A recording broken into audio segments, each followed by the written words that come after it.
कहानी की शुरुआत 1869 के सीन से दिखाई जाती है, जहां दो बच्चे उस बोर्ड गेम को मिट्टी के अंदर दफनाने लगते हैं। वो चाहते हैं कि ये गेम कभी भी किसी के हाथ ना लगे। इसी के साथ वहां पर ड्रम के बजने की आवाज़ आती है। ये बोर्ड गेम यानी कि जुमांजी गेम ड्रम के बजने से ही स्टार्ट होता है। अब कहानी चलती है 100 साल आगे, यानी कि 1969 का समय हमें दिखाया जाता है, जहां एक बच्चा यानी कि एलिन पेरिस, ये है पेरिस खानदान का इकलौता बेटा, जो कि अमीर होने के साथ साथ काफ़ी तमीज़दार भी था। लेकिन उसके साथ पढ़ने वाले बच्चे उसे काफ़ी परेशान किया करते थे। इसी कारण वो भाग कर जाता है अपने फादर की फैक्ट्री में। उनके फादर की एक शूज़ बनाने की फैक्ट्री थी। वहाँ उसके फादर भी पहचान लेते हैं कि आज एलिन काफ़ी परेशान है। हो सकता है कि वो बच्चे उसे फिर से मारने वाले हों। तब उसके फादर बोलते हैं कि तुम्हें इनका डट कर सामना करना चाहिए, लाइक अ मैन। एलिन ये बात सुनकर वहीं हाथ में रखे जूतों को उस रैंप पर रख देता है। वो जूता आगे जाकर एक मशीन में फंस जाता है, जिससे मशीन ख़राब हो जाती है। और उसके फादर उसे डांटने ही वाले थे कि एलिन का एक फ्रेंड कार्ट ये सारा इल्ज़ाम खुद पर ले लेता है, जिसके कारण उसे जॉब से भी निकाल दिया जाता है। एलिन अपने फादर की बात सुनकर जब अकेला उनका सामना करने आता है तो वो पिट जाता है। लेकिन उसी टाइम वहाँ पास में हो रहे कंस्ट्रक्शन साइट पे ड्रम बजने की आवाज़ आती है। वो दीवार को खोदने लगता है और उसमें से एक बॉक्स निकल कर आता है। उस बॉक्स को खोदने पर वहाँ निकल कर आता है वही जुमांजी गेम। वो गेम को घर ले आता है, लेकिन उसके मम्मी पापा की कुछ अनबन हो रखी थी। ये शाही परिवार चाहता था कि एलिन भी अब शाही स्कूल में ही पढ़े, लेकिन एलिन एक आम बच्चों की तरह दूसरे स्कूल में पढ़ना चाहता था। उसके फादर उसे ज़बरदस्ती पेरिस ख़ानदान के पेरिस स्कूल में ही डालना चाहते थे। इस बात की आर्ग्यूमेंट में एलिन काफ़ी परेशान था। वो बैग उठाता है और घर से बाहर निकलने की कोशिश करता है, लेकिन तभी उसके सामने एक फ्रेंड आ जाती है, सैरा। अब एलिन और सेरा वो गेम खेलने के लिए सोचते हैं, तो दोनों बच्चों को ड्रम बजने की आवाज़ आती है। अब आवाज़ सुनकर दोनों बच्चे उसी गेम को खेलने का सोचते हैं। दोनों बच्चों ने इंस्ट्रक्शन तो खास रीड नहीं किए थे, क्योंकि इंस्ट्रक्शन में लिखा था, अगर तुम्हें खतरों से खेलने का शौक़ है तो इस गेम को तभी खेलना। अगर तुमने इस गेम को बीच में छोड़ दिया तो ये तुम्हारे लिए कभी अच्छा नहीं होगा। ये गेम अफ्रीका का एक श्रापित बोर्ड गेम था, जिसे खेलने पे आपकी जान भी जा सकती है और आप सालों साल जंगल में गुम भी हो सकते हो। एलन के पासे फेंकने पर कुछ ऐसा लिखा आता है कि अब तुम्हें रहना पड़ेगा जंगल में जब तक पासे नहीं आते 5 और 3। और उसके बाद एलन उसी बोर्ड गेम के अंदर चला जाता है। सैरा को अपनी आंखों पर बिलीव नहीं होता और एकदम से उसके हाथ से पासे छूट जाते हैं। पासे गिरते ही सैरा की भी चाल चल जाती है और वहाँ चिमनी में से खूब बड़े बड़े चमगादड़ निकल आते हैं।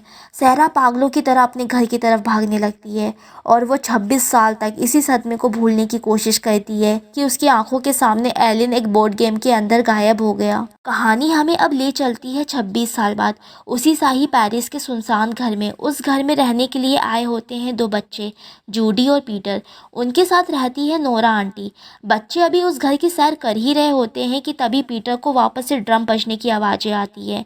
इसके साथ ही साथ उसे ये भी लगता है कि यहाँ पर घर में चमगादड़ भी हैं। घर को चेक कराने के बाद उसे ऐसा कुछ फील तो नहीं होता। अगली सुबह उनकी आंटी उन्हें कहती है कि क्या तुम्हें मैं स्कूल छोड़ दूँ। तब बच्चे कहते हैं कि नहीं, हम स्कूल चले जाएंगे।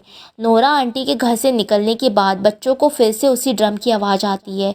वो जुमांजी गेम घर में रखा रखा बच्चों को अट्रैक्ट करने लगता है कि वो बच्चे आए और उस गेम को खेलें। बच्चों के स्टोर रूम में पहुंचते ही वहाँ पे वो गेम उन्हें दिख जाता है। बच्चे सोचते हैं कि ये जस्ट बोर्ड गेम तो है, लेकिन उन्हें नहीं पता था कि आगे आने वाली मुसीबतें क्या हो सकती हैं। पहला पासा जूडी डालती है। जैसे ही वो पासा डालती है, गेम में से निकल आते हैं बड़े बड़े मच्छर, जिनके इतने बड़े डंक होते हैं कि अगर वो किसी को भी काट ले तो वो इंसान वहीं मर जाए। जूडी और पीटर जैसे तैसे करके उन मच्छरों को रोशनदान से बाहर निकाल देते हैं। अब वो सोचते हैं कि ये गेम खतरनाक हो सकता है, और भी जानवर आ सकते हैं, और वो गेम के इंस्ट्रक्शन को पढ़ना शुरू करते हैं। उसमें लिखा था कि अगर आप ये गेम ख़त्म कर दोगे तो ये सारी चीज़ें वापस चली जाएंगी। इसलिए वो लोग गेम को कंटिन्यू करना शुरू करते हैं। अब पीटर के पास ये डालने पर उसमें से बंदर निकल आते हैं, जो कि उनके किचन में उधम मचा रहे थे। अब वापस जूडी की चाल आती है। जब वो चाल चलती है तो उसमें से एक भयानक सा शेर निकल आता है। बच्चे सीढ़ियों से नीचे भागने की कोशिश करते हैं। इसी बीच पीटर अपनी चाल चल देता है। तभी उसमें से वही पासे निकल आते हैं जिसमें से एलन उस बोर्ड गेम के अंदर गया था। अब उस बोर्ड गेम में से 26 साल बाद एलन भी बाहर आ जाता है। एलन उस समय उस शेर का सामना करता है और उसे कमरे में वापस से बंद कर देता है। बच्चे एलन के इस रूप को देखकर काफ़ी डर जाते हैं। कैसे ये आदि मानव इस गेम से बाहर निकल कर आ गया। एलन बाहर निकलते ही उन लोगों से पूछता है कि तुम लोग कौन हो, यहाँ कैसे आए हो, क्या तुम मेरे मम्मी पापा के बच्चे हो? मेरे मम्मी पापा कहाँ हैं? वो अपने आदिवासी कैरेक्टर में ही शहर की गलियों में निकल पड़ता है अपने मम्मी पापा को ढूंढने के लिए। तब हमें वहाँ वही कार्ड दिखाया जाता है जो एलन के फादर की फैक्ट्री में शूज़ बनाया करता था। अब वो एक पुलिस ऑफिसर बन चुका था। अब एलन अपने फादर की शू फैक्ट्री में पहुँचता है अपने फादर को ढूंढने के लिए। तब वो वहाँ देखता है कि वो फैक्ट्री तो बिल्कुल बंद पड़ गई है, अब वहाँ कोई भी नहीं रहता। तब वहाँ उसे एक आदमी मिलता है। वो कहता है कि फैक्ट्री का मालिक बिल्कुल पागल हो गया था जब से उसका बेटा गुम हुआ था। उसने अपनी सारी प्रॉपर्टी, अपनी सारी जायदाद अपने बच्चे को ढूंढने में लगा दी। इतना प्यार तो शायद ही किसी ने किसी से किया होगा। तब एलन पूछता है कि क्या तुम्हें पता है कि मेरे मम्मी पापा कहाँ हैं? तब उसे पता चलता है कि उसके मम्मी पापा 1991 में ही मर चुके थे। वो दोनों बच्चों को कहता है कि उन लोगों ने मुझसे बहुत ज़्यादा प्यार किया था और वो दोनों बच्चों को छोड़कर वापस जाने लगता है। उन्हें रास्ते में पता चलता है कि जो बड़े बड़े मच्छर उस गेम से निकले थे वो शहर में लोगों को काट रहे हैं, जिसके कारण लोग मर रहे हैं। तब वो अपनी जान बचाने के लिए कार में बैठ जाते हैं, लेकिन वो मच्छर उस कार पर भी हमला कर देते हैं। वो सब वापस अपने घर लौट जाते हैं। एलन ने पिछले 26 साल के अंदर कभी शेविंग नहीं की थी, ना ही अच्छे कपड़े पहने थे। एलन वापस अपने अच्छे कपड़े पहनकर शेव कर कर एक जेंटलमैन की तरह बाहर आता है। हालांकि वो खाना आदिवासियों की तरह ही खाता था। दोनों बच्चे उसे कहते हैं कि हम दोनों वापस से वो गेम। तब एलन उन्हें बोलता है कि तुम्हें कुछ भी नहीं मालूम इसके बारे में। बच्चे उन्हें कहते हैं कि तुम तो बिल्कुल डरपोक हो, तुम बिल्कुल डर चुके हो।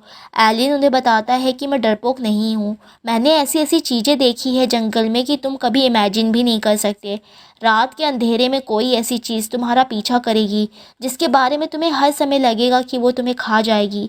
मैंने इन चीज़ों का सामना पिछले 26 साल से किया है, मैं कमज़ोर नहीं हूँ। तब एलिन कहता है कि तुम दोनों ये गेम खेलो, मैं सिर्फ तुम्हें देखूँगा। अब जूडी, पीटर और एलन वो गेम लेकर बैठ जाते हैं, लेकिन पासे चलाने पे वो गोटियाँ आगे नहीं बढ़ती क्योंकि उसमें से 4th मेंबर मिसिंग था और वो 4th मेंबर थी सैरा, जिसने आज से 26 साल पहले एलन के साथ ये गेम स्टार्ट किया था। सभी को लगता है कि शायद सैरा इस शहर में नहीं होगी या उसने ये शहर छोड़ दिया होगा। फिर भी एक आखिरी उम्मीद लेकर वो सैरा के घर पे जाते हैं। वहाँ वो देखते हैं कि सैरा ने अपना नाम हुलिया सब चेंज कर लिया है क्योंकि लोग उसको पागल समझते थे, इसलिए उसने अपनी आइडेंटिटी भी चेंज कर ली थी। अब जब एलन सैरा के सामने आता है और सैरा को पता चलता है कि वही एलन है जो बोर्ड गेम में चला गया था और गायब हो गया था, यानी कि वो पागल नहीं थी, ये बात समझकर वो बेहोश हो जाती है। जब सैरा होश में आती है तो वो पागलों की तरह बिहेव करने लगती है कि मैं बिल्कुल सही थी, वो बोर्ड गेम ही तुम्हें ले गया था और मैंने सिर्फ अपने 26 साल सिर्फ साइकाइट्रिस्ट के पास बिताए हैं। अब बच्चे और एलन के समझाने के बाद अब सैरा भी उस गेम में शामिल हो जाती है। अगली चाल चलने पे अब बोर्ड पर इंस्ट्रक्शन आता है कि तुम्हें मिलेगा जंगलों से भरा घर, और देखते ही देखते सारा जंगल उनके घर में आ जाता है। बड़ी बड़ी बेलें, बड़े बड़े फूल और जो इंसानों को खाने लगते हैं, ये बेल पूरे घर पर छाने लगती है और एक बड़ा सा फूल निकल कर आ जाता है पीटर के पैर में। तब एलन तलवार लेकर उसी फूल को काट देता है। अब सब लोग डर जाते हैं और कहते हैं कि अब हमें ये गेम फिनिश करना ही पड़ेगा। अगर हमने ये गेम ख़त्म नहीं किया तो सारी चीज़ें हमें ख़त्म कर देंगी। अब अगली चाल चली जाती है। अगली चाल में एक हंटर निकल कर आता है जो एलन का शिकार करने आया था। वो जैसे ही एलन को देखता है उस पर गोलियां बरसाना शुरू कर देता है। एलन उसे देखते ही घर से भाग जाता है और दूसरी खिड़की से घर के अंदर आ जाता है। बच्चे उससे पूछते हैं कि आखिर ये है कौन जो तुम्हारे इतने पीछे पड़ा है। तब एलन कहता है कि पिछले 26 साल से मैं इससे भाग रहा हूँ, ये बस गेम का हिस्सा है और मुझे मारना चाहता है। अब गेम वापस शुरू होता है। अगली पासी चलने पर इंस्ट्रक्शन आता है कि भागो नहीं तो मारे जाओगे। अब उस गेम में से बड़े बड़े दरियाई घोड़े, हाथी और जेब्रास निकल आते हैं और वो सभी इन चारों को कुचलने वाले थे।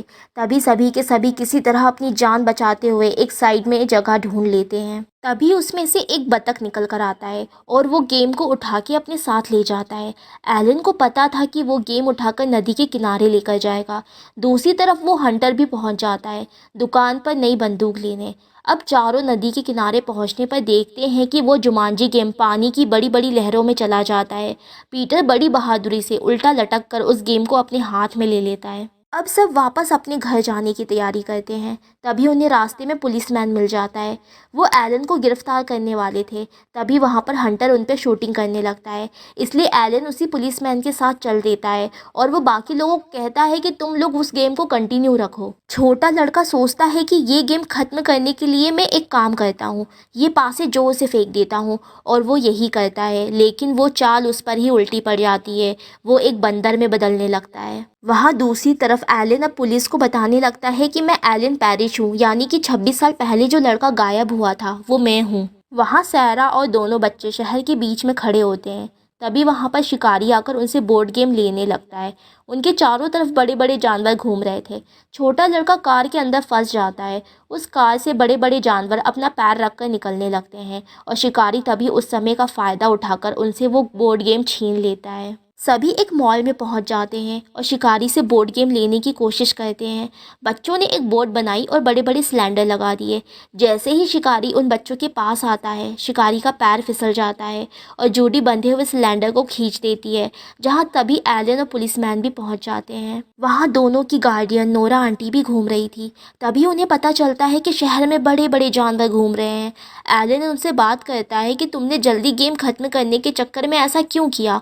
वो कहता है कि प्रॉब्लम इस चीज़ की नहीं है, प्रॉब्लम तो ये है कि मेरी एक पूंछ भी उगाई है। जब वो घर में जाते हैं तो देखते हैं कि वो पूरा घर एक जंगल बन चुका है। अब पासे फिर से चलाए जाते हैं। इस बार इंस्ट्रक्शन आता है कि पानी की बारिशों से भीगोगे तुम, लेकिन वो बारिश की तरह नहीं बल्कि बाढ़ की तरह बरस रहा था। वो सिर्फ उसी घर में बरस रहा था। उस पानी में जानवर भी आ गए थे और मगरमच्छ से भी फाइट होती है। एलन दोनों बच्चों को झूमर पर चढ़ा देती है और सैरा और एलन दोनों मगरमच्छ से लड़ रहे होते हैं।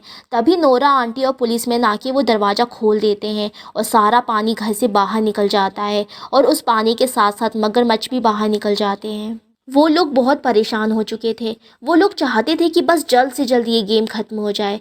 वो लोग फिर से पासे डालते हैं। एलन के पास इंस्ट्रक्शन आता है कि ये घर रेत में बदल जाएगा।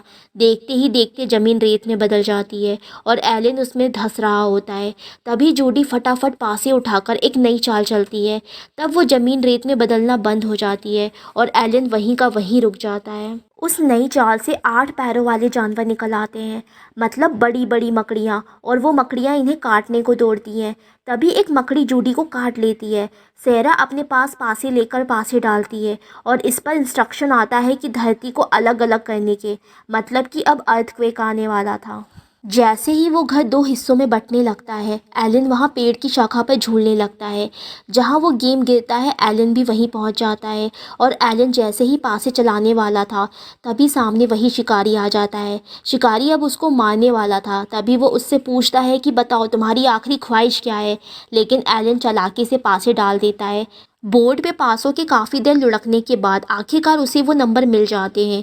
एक पासे में था 2, एक पासे में था 1, यानी कि नंबर 3, और नंबर 3 आते ही एलन की गोटी मिड में पहुंच जाती है और एलन वो गेम जीत जाता है और वो जोर जोर से चिल्लाने लगता है, जुम्मांजी जुम्मांजी। इसी टाइम पर शिकारी भी अपनी गोली चला देता है, लेकिन अब जुम्मांजी गेम ख़त्म हो चुका था और वो सारी की सारी चीज़ें जो उस बोर्ड गेम से निकली थी वो हवा के जैसे उस बोर्ड गेम के अंदर चली जाती है। साथ साथ वो बोर्ड गेम अपने साथ वापस पुराना समय ले जाता है, मतलब वो लोग 26 साल पहले पहुंच जाते हैं जहां से एलन और सैरा ने वो गेम स्टार्ट किया था। अब उनके सामने ना वो शिकारी था, ना ही जानवर, ना ही जूडी और पीटर। एलन को समझ में आ गया था कि ये ज़िंदगी बहुत अनमोल है। वो अपने मम्मी पापा को कितना प्यार करता है और उसके मम्मी पापा भी उससे कितना प्यार करते हैं। वो अपने पापा से गले लग जाता है क्योंकि वो उन चीज़ों को फील कर चुका था कि किस तरह से वो उस जंगल में चला गया और 26 साल जंगल में काटा और वापस आया तो उसके पेरेंट्स नहीं थे। एलन और सैरा उस गेम को बांध कर वापस पानी में फेंक देते हैं ताकि ये गेम किसी और की ज़िंदगी में ना आए। ना वो दुनिया भर के जानवर आ पाए। कहानी वापस चलती है कहानी के 26 साल बाद, जब एलन और सहरा ने शादी कर ली थी और सहरा प्रेग्नेंट थी। वो अपने घर पर एक क्रिसमस पार्टी ऑर्गेनाइज करते हैं, जहां वे उन लोग जोडी और पीटर के मम्मी पापा को बुलाते हैं। और उन बच्चों को वो सब कुछ भी याद नहीं था, क्योंकि वो टाइम भी उस बोर्ड गेम में वापस चला गया था। कहानी का आखिरी सीन दिखाया जाता है कि बोर्ड गेम वापस समुद्र के किनारे आ गया था और वही अपनी ड्रम की आवाज़ों से लोगों को अट्रैक्ट करने लगता है, और कहानी यहीं पर ख़त्म होती है। सो आई होप गाइज आपको ये एक्सप्लेनेशन पसंद आया होगा। Please subscribe my channel and take care of your self. जल्द ही मिलते हैं नेक्स्ट वीडियो में।